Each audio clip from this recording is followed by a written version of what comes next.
په ایمان باندې غم تکلیف او فکرونه له منځه ځي. ایمان د مؤمنانو د سترګو سوړوالی او د عبادت کوونکو تسلي ده. کوم وخت چې تیر شو هغه بیا لاس ته نه راځي، ځکه نو په فکر کې مه اوسه، پر قضا راضي کېږه. کومه روزي چې په تقدیر کې وي پر هغې شکر وکاږه.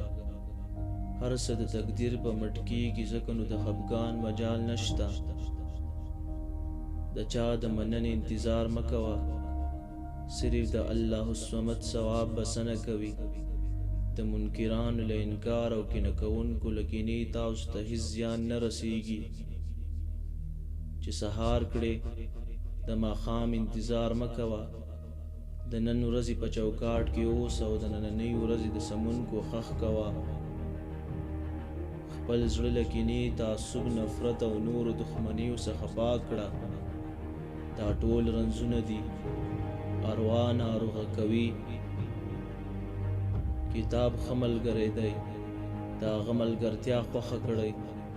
له پوهې، علم، هنر او معرفت سره تل دوستي وساتئ. کائنات لوی خدای جل جلاله په ډیر نظم او ترتیب پیدا کړي، ځکه نو تاسو هم د کور په چارو، جامه اغوستلو او ټول ګرسپارل شوو دندو کې نظم او ترتیب رامنځته کړئ.